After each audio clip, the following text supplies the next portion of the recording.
Est-ce que toi, tu penses que demain, tout le monde pourrait passer à l'upcycling?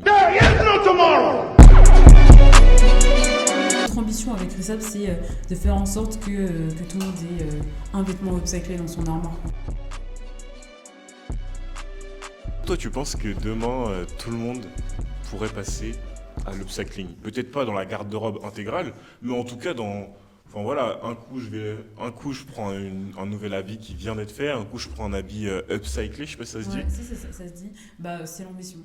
Moi, je pense, notre ambition avec Resap, c'est de faire en sorte que tout le monde ait un vêtement upcyclé dans son armoire, quoi.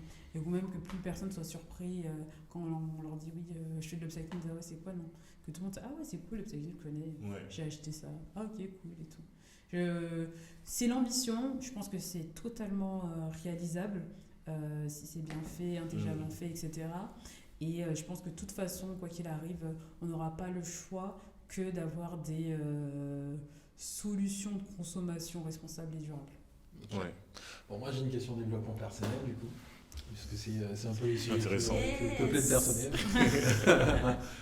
Du coup, comment est-ce que tu fais dans les moments un peu durs, tu vois? Parce que ça c'est sûr, un entrepreneur ça Ouais. passe toujours par des périodes où c'est vraiment le down, tu vois. Ouais. Ouais. Comment tu fais? Bah, là, je reviens de vacances, donc je pète la forme. C'est sûr, c'est sûr. J'essaie de ne pas alimenter déjà tous les clichés sur ouais, tu t'entreprends donc tu dois pas prendre de vacances, tu dois travailler H24, etc. J'essaie de, si je sens que je suis sur une période de down, d'adapter mon rythme. C'est-à-dire que si je suis down, c'est-à-dire que je suis trop fatiguée, il faut que je dorme. Donc bah, j'essaie de mieux manger, mieux dormir, faire un peu plus de sport, enfin vraiment être refocus sur moi. Et après c'est beaucoup, des fois c'est un peu de la chance ou des trucs comme ça qui arrivent. C'est que souvent quand j'ai des grosses périodes de down, et ben en fait j'ai soit une ancienne stagiaire ou une ancienne personne qui a travaillé avec nous qui m'envoie un message. Ok. Avant ça, je peux même pas l'expliquer. Ou quelqu'un qui me dit un mot en me disant mais en fait merci pour ce que tu as fait pour moi pendant le stage, pendant le truc, c'était génial mon expérience chez ISAP, etc. Et en fait au-delà de tout ce qu'on fait sur le secteur de la mode, il y a ce qu'on fait à plus petite échelle pour les personnes qui travaillent avec nous. On essaye de redonner confiance, les remotiver, vraiment de leur montrer qu'ils peuvent travailler dans un endroit sain et que plus tard, ils doivent impérativement se rendre compte qu'eux, ils ont de la valeur et que si ils sont maltraités, ils doivent partir, etc. Et ben, ce petit truc-là, et quand ces personnes-là reviennent vers moi, je me dis en fait, Ok. je dois pas m'arrêter là. Du coup, tu fais Ça quoi me comme motive. sport? Tu fais quoi comme sport? Et ma deuxième question, c'est quoi ta routine d'entrepreneur? Parce que Ouais, ça, c'est la question que tu peux pas. J'ai pas de routine. Mais c'est Mais une bonne j'ai réponse, assez hein. de C'est une bonne choses. réponse, j'aime J'ai, beaucoup alors, cette réponse, tu vois. j'ai pas de routine, mais il y a un truc que je fais, c'est je vais courir tous les dimanches. Ok, ok. Bon, toi, c'est quoi déjà c'est quoi toi, c'est le sport tous les matins? Moi, c'est tous les matins, matins, ouais. c'est des sports, Moi, je pourrais ouais. pas aller à ça tous les matins. Tous les matins. C'est ma drogue. C'est Ah, je sais non, pas. moi, C'est j'y bien, arrive non pas. mais c'est bien, franchement Ouais. félicitations, moi je peux pas, C'est quoi tous les ta matins, Seigneur. routine, Alia? Pareil, pas de routine. Ah, t'as pas de routine? Ok. Non, moi, tu sais, tu vois, c'est la natation les samedis. Et là, j'ai commencé un nouveau truc, là. Ouais. C'est le foot les dimanches avec les potes. Et ça Ah, fait c'est Bah cool, ça, ça. c'est bien ça en Ouais. plus, tu prends du plaisir C'est et tout. ça. Ouais. Du foot avec les potes les dimanches et le samedi natation. Ouais. Mais ça, vous faites ça que quand il fait beau, non? Non, bon, ouais, c'est vrai. C'est voilà, Parce que 6 c'est- mois, parce que c'est Ouais, mal, 6 après, mois. c'est compliqué. Non, mais je pense qu'on va continuer quand même. Peut-être on va se faire en foot, Salle. salle plutôt, tu vois, parce que là, c'est rien. Ouais. Mais Ouais, bien, ouais. ce sera foot salle, ouais. Et un conseil, Ouais. peut-être jette un truc comme ça, c'est surtout pas négliger nos rapports aux gens, nos amis, nos familles, enfin négliger nos relations. Ouais. Vraiment à ne surtout pas négliger, parce qu'en fait on a vite tendance à s'enfermer dans un truc de non je peux pas, je travaille, non je peux pas, je travaille, non je sais pas quoi et tout, etc. Et en fait au final ça nous dessert plus qu'autre chose parce que on s'isole. Et deux, quand tu t'isoles, que tu vas pas bien, il n'y a plus personne en fait. C'est ça, il y a plus personne. Et donc du coup, tu es là, en fait, tu rentres dans un cercle, un truc un peu... un down dark, quoi. Tu vois, c'est un truc genre hyper sombre. Donc vraiment, ne pas s'isoler, prendre soin de ses relations de manière générale, c'est hyper important. Et surtout qu'en fait, c'est toujours... déjà, c'est toujours plaisant de voir ses amis. Et ensuite, ça t'enrichit d'une autre manière. Ouais. Et moi, ça, c'est un truc que j'ai, au début d'AISAP, où j'étais trop taf, et j'étais une machine de guerre, quoi. J'étais... Mais tu penses pas Cette- justement que cette, c'est une phase qui a été nécessaire pour qu'aujourd'hui tu t'offres, j'allais dire le luxe, mais Parce que finalement moi, c'est... Ouais, je sais pas. Sincèrement, je pourrais Mais pas dire c'est- oui ou non. Peut-être. C'est pareil pour moi, parce que moi je me rappelle au début de RDV, il y a une période où c'était vraiment chaud. C'est recherche de nos premiers financements, développement de la plateforme. J'avais pas le temps, tu vois, j'étais vraiment focus, je voyais pratiquement personne, j'étais vraiment à fond. Et c'est justement cette période-là que moi je qualifie de la période la plus dure pour moi personnellement. Je pense que cette période-là, justement, ce que j'ai fait dans cette période-là, tu me diras si tu as travaillé cette période-là et comment tu l'as traversée. Moi je me rappelle à ce moment-là, j'avais mentalement, ouais, vas-y, il y avait vraiment des périodes où c'était vraiment le Bien. terme, tu vois. Et moi, je me rappelle que ce qui m'a sauvé, pas vraiment, mais la stratégie que j'ai adoptée à ce moment-là, c'est que j'écoutais beaucoup de podcasts. C'est la période où j'ai commencé avec les podcasts parce que les podcasts. Et moi, j'ai un type de podcast assez particulier. C'est vraiment les podcasts d'entrepreneurs qui racontent un peu leur parcours. Tu vois. Et du coup, le fait d'écouter les parcours de personnes qui ont été aussi dans les difficultés, ça te permet de te dire, en fait, ouais, c'est une période, c'est dur, et ça te rassure un peu, tu vois. Je sais pas, c'est plus le côté rassurant, tu vois. Et ouais, donc ça, c'est ce que moi j'ai beaucoup utilisé dans cette période-là où j'étais vraiment à fond dans le travail. Dans tous les cas, j'avais pas le choix. C'était tous les jours à fond parce qu'il fallait délivrer, il fallait atteindre un objectif. Et j'avais pas le choix. Donc je pense, je te rejoins un peu. Il y a une phase peut-être qu'on traverse où on est peut-être super à fond, mais à un moment donné, il faut se rendre compte en fait qu'il faut re-socialiser. Je suis d'accord, mais je pense que c'est aussi. Enfin, c'est des phases. Ouais, c'est un piège, forcément. Mais c'est aussi. Je pense que c'est des phases qui peuvent être.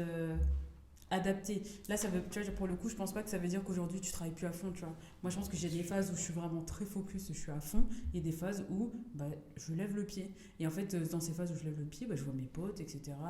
Tu sais, je vis, on va dire, j'essaye de vivre une vie, j'ai pas envie de passer à côté de ma vie. Si j'entreprends, c'est pour pas avoir de regrets. Mais à quoi ça sert d'entreprendre et d'avoir des regrets? Enfin, vraiment, tu vois, genre, il y a tout un truc comme ça, tu vois.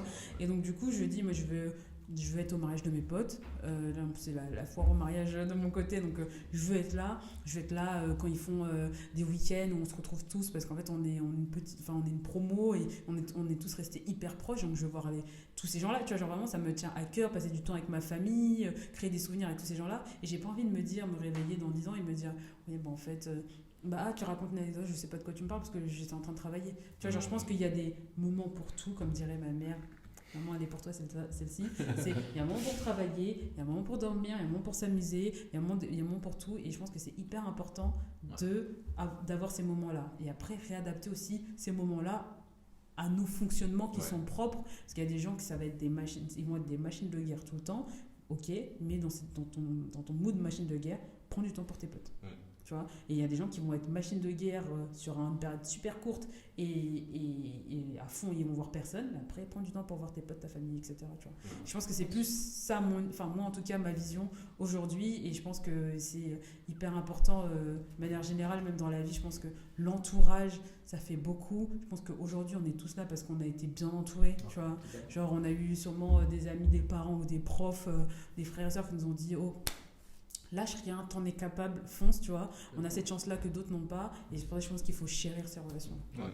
Je suis totalement, moi, je peux te le dire, hein, moi, tous les moments où j'ai rencontré, tous les moments où je me retrouve avec mes potes, où on fait un peu la fête, où on se retrouve un peu, c'est vraiment des périodes qui redynamisent, tu vois. Ouais. C'est vraiment des moments qui te redynamisent, ça te donne un peu, ça te rappelle en fait que tu es entouré, quoi. Tu vois, totalement. Quelqu'un te dit je suis fier de toi et tout, t'es là, c'est vrai, putain, c'est cool ce que je fais, tu vois. Donc moi vraiment c'est le message de manière générale, et puis on en avait parlé à Léa, je te l'avais dit, c'est hyper important d'être bien entouré, et ça, pour être bien entouré, il faut chérir déjà les gens qui sont autour de nous, et voilà. Tu penses quoi de l'entrepreneuriat en famille, toi? J'aimerais bien, en vrai, blague à part, j'aimerais bien, mais moi j'ai 6 frères et sœurs. Okay. Et donc on pourrait grave lancer un projet ensemble, il faut juste qu'on s'accorde sur quel type de projet. J'aimerais bien. Ça me rappelle le mec du K54, là, l'ordinateur. J'ai vu une interview, bon, je t'avoue que c'était juste une petite partie où il expliquait en fait que lui, personnellement, l'entrepreneuriat, il le fait en famille, parce que c'est important l'entourage, tu vois. Il expliquait en fait que lui, son business, que ce soit les repas, que ce soit la musique, ou que ce soit y a plein de trucs, c'est vraiment les proches, tu vois, c'est vraiment les proches, c'est sa famille. Et lui, pour lui, la meilleure façon de faire croquer ses proches, c'est de les intégrer au business, tu vois. C'est ce qu'il expliquait, ouais. Non, entreprendre en famille, c'est cool, mais bon, ouais. Et toi, t'en penses quoi du coup Ouais, En vrai, c'est parce qu'elle a parlé de famille tout à l'heure que j'y ai pensé, mais c'est pas un sujet sur lequel j'ai vraiment réfléchi. Mais pour moi, ouais, ça me dérangerait pas de. Moi, j'ai une sœur, donc ça me dérangerait pas. Bon, elle est au Canada, mais ça me dérangerait pas de faire un business avec elle. En plus, moi, je pense que ma sœur. Bon, je parle de ma sœur du coup, on parle de famille. Non, mais je pense que c'est la meilleure personne avec laquelle j'ai pu faire équipe, tu vois. Donc, je sais que si jamais je fais un truc avec elle, j'ai aucun doute qu'on va le faire jusqu'au bout, quoi, tu vois. Donc, ouais, je pense que c'est plutôt bien. Mais en même temps, si dans ta famille, t'as pas de personne en qui tu peux avoir confiance, ça sert à rien de faire un truc avec des personnes. Même si vous êtes différents aussi, c'est ouais. Et toi, Alia, on t'entend pas trop, mais est-ce que tu as un avis sur. Oui, j'ai une question pour Alia. Comment trouver le bon associé? Ou même la thématique de la famille, hein, si tu veux. Comment trouver le bon associé? Ouais. Moi, je pense que la famille, c'est hyper intéressant d'entreprendre avec eux. Ouais. Après, ça dépend. Moi, je sais que pour ma part, tu vois, mon petit frère, j'aurais grave aimé faire un business avec lui, mais c'est pas dans ses préoccupations. Enfin, ça va pas pour le moment avec sa personnalité. Donc, je pense qu'il faut trouver l'équilibre et pas forcément forcer des gens à faire de l'entrepreneuriat ou inclure de force, tu vois, des proches dans tes projets. C'est vraiment, il faut qu'ils soient à l'aise avec, il faut qu'ils soient en adéquation avec leurs valeurs, leur personnalité. Mais franchement, je trouve que s'il y a un consensus, ça peut être hyper intéressant et justement hyper enrichissant. Et surtout, ça vous permet de vous rassembler, de vous retrouver et de vous découvrir sous un différent angle. Ok. Totalement. Bon, vas-y. Pour moi, t'as prévu la partie jeu ou pas? Ok. On a un jeu. On a un jeu. Mais dernière partie avant les jeux, moi j'ai grave envie d'avoir votre opinion sur ça. T'as forcément, t'as une cofondatrice, t'as un cofondateur, t'as aussi un associé. Donc ma question, je reviens encore là-dessus. Comment trouver le bon associé ou comment avoir l'assurance qu'on a le bon associé, tu vois? Vas-y, on commence par toi du coup. Je pense qu'en soi, tu n'as aucune assurance d'avoir un bon associé. Parce qu'en vrai, on évolue tous dans la vie. Ça veut dire qu'on peut se rencontrer au lycée. Vous vous êtes rencontrés au lycée à Londres alors que vous étiez à un pas de lycée. Enfin, on peut tous se rencontrer à des moments de notre vie différents et avoir des personnalités différentes. Je pense que du coup, tu peux évoluer et du coup changer ta personnalité, changer ta vision. Et ça fait du coup que vous n'êtes plus forcément sur la même longueur d'onde. Donc je pense qu'il n'y a pas vraiment d'assurance pour avoir le bon associé. Après, je pense qu'avant de vous associer, il faut se mettre d'accord sur plusieurs choses comme votre vision entrepreneuriale, essayer de voir vraiment sur le long terme pour être sûr en fait de faire bonne route et d'avoir en fait des objectifs qui sont en adéquation avec vos deux personnalités et vos deux objectifs personnels. Du coup, pour toi, c'est quoi la différence entre vous deux, donc toi et ton associé?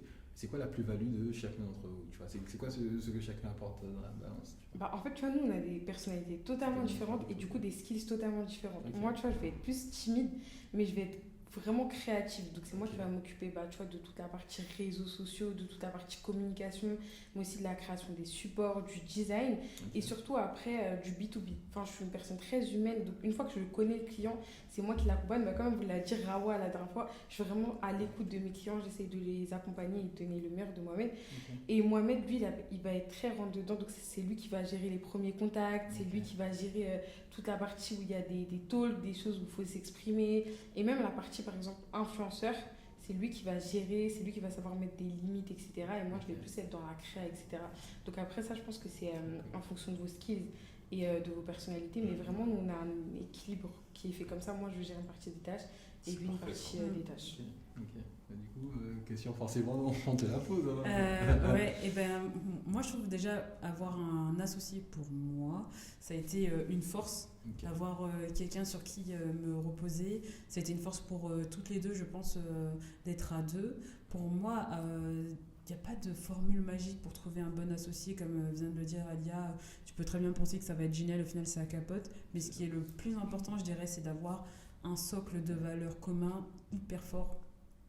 Parce qu'au final, tout le monde finit toujours par retomber entre guillemets dans ses travers. Et ces travers-là, si c'est des valeurs cool, tu vois, au final, tu vois, typiquement, si quelqu'un qui est très porté sur la bienveillance ou l'empathie, tu vois, tu sais que la personne va toujours te traiter comme ça. Si c'est important pour toi, et tu vas avoir ça, tu vois. Quelqu'un qui va, par exemple, avoir une valeur, on va dire, très forte sur, je sais pas moi, la justice ou des choses comme ça, et que toi aussi ça te parle, go, tu vois, dans ce sens-là, tu vois, c'est pour moi le plus important d'avoir des valeurs commune extrêmement forte et savoir ou apprendre à bien communiquer ensemble. Ouais. Je pense que pour moi, en tout cas, avec ces deux choses-là, grosso modo, tu peux mener à bien une belle relation d'associés. Du coup, Pérenne. j'ai envie de te poser la même question. C'est quoi ta plus-value? C'est quoi ce que tu apportes dans la balance et c'est quoi la différence entre toi et ton associé? Ouais, et ben en fait, ce qui est marrant, c'est que du coup, avec Mona, on a exactement le même parcours ok. scolaire, donc on a les mêmes skills, on va dire, sur le papier. Il y a plein de gens qui nous disaient ah, mais il faut absolument pas que vos cofondateurs aient les mêmes skills et machin et tout. Mais en fait, on a vu des appétences très différentes. C'est-à-dire que Mona va avoir des appétences plus portées autour, on va dire, de la création, comme toi, Alia, tu vois, genre vraiment la communication, ces choses-là, tu vois. Et elle va être, entre guillemets, avoir une structuration des projets. Ok. Elle va être beaucoup plus, on va dire, structurée dans sa vision des choses, de manière générale. Tandis que moi, à côté, je vais avoir une plus grande appétence sur toute la partie, on va dire, commerciale. Je ne vais pas avoir peur d'aller discuter avec qui que ce soit. Pareil pour la négociation, je ne vais pas avoir peur de négocier des trucs, etc. Et avoir aussi peut-être d'autres appétences sur toute la partie, on va dire, plus administrative, des choses comme ça, qui ne sont pas passionnantes, mais au moins, tu vois, c'est des trucs qu'on a en complémentarité. Et au final, en mettant nos appétences en complémentarité et nos skills communes, on arrive à créer un duo plutôt dynamique qui fonctionne bien. Et en plus, avec nos valeurs communes, c'est très bien. Mais par contre, il faut vraiment, c'est le plus important, apprendre à communiquer.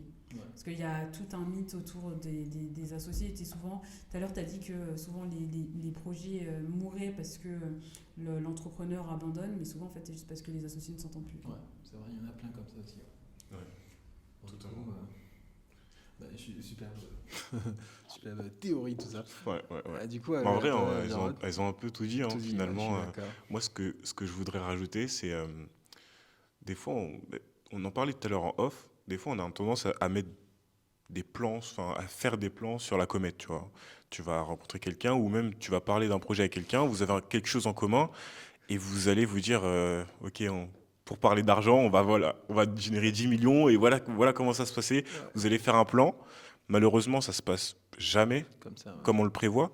Donc moi, la chose ce que j'aime bien faire dans un premier temps quand je veux démarrer une nouvelle expérience entrepreneuriale avec un ou des associés, c'est on part sur un projet dans un premier temps.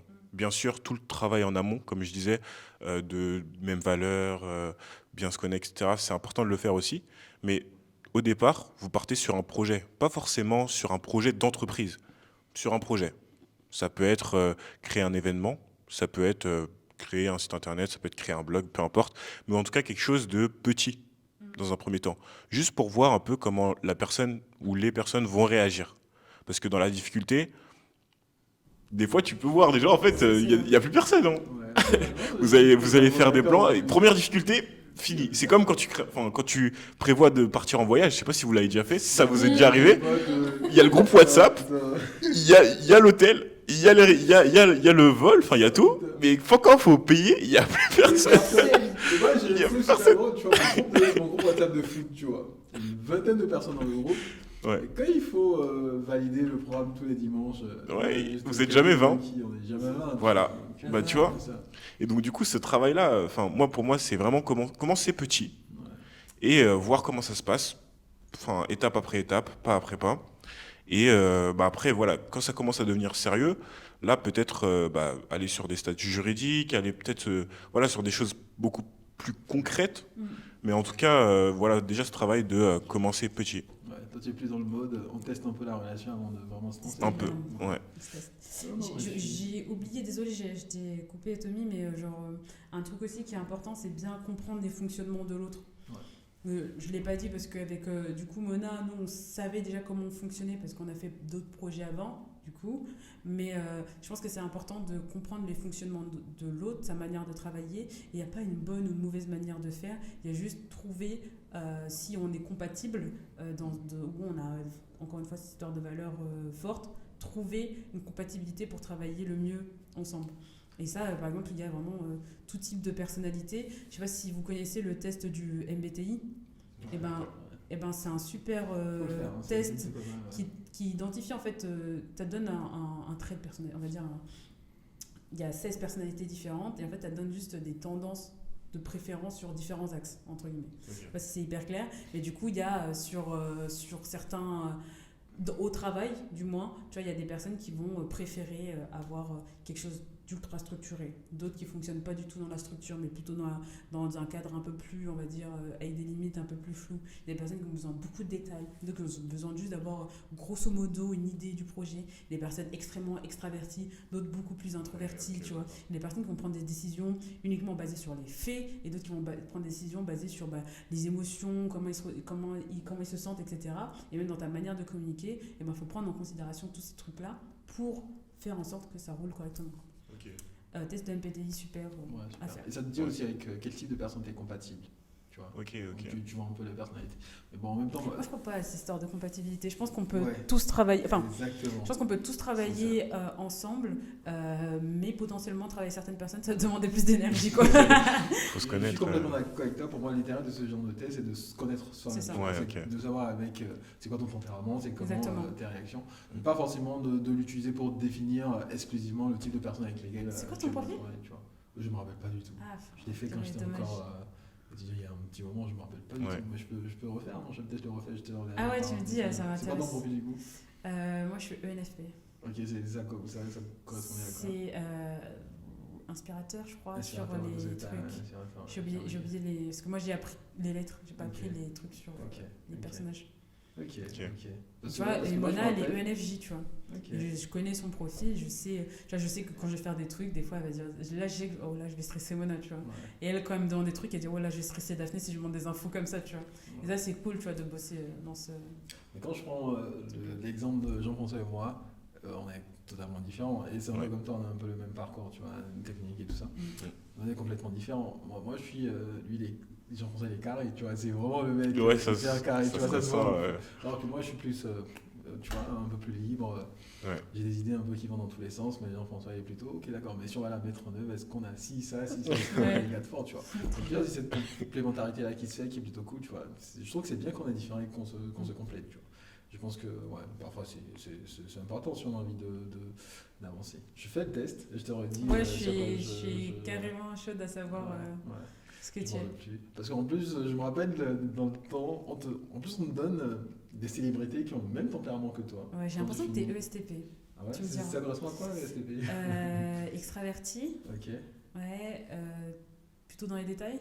ok, Tu prends des décisions très pragmatiques. ok. Et- Ouais, attends, Elle a fait une vraie analyse. comment il est là, voilà, c'est chaud. Et on va dire que dans le temps et l'espace, t'es plutôt flexible, tu vois, genre que Ouais. c'est structuré à ta manière, on va dire. Ok, ok. Tu Non, me diras, j'ai fait une analyse en live.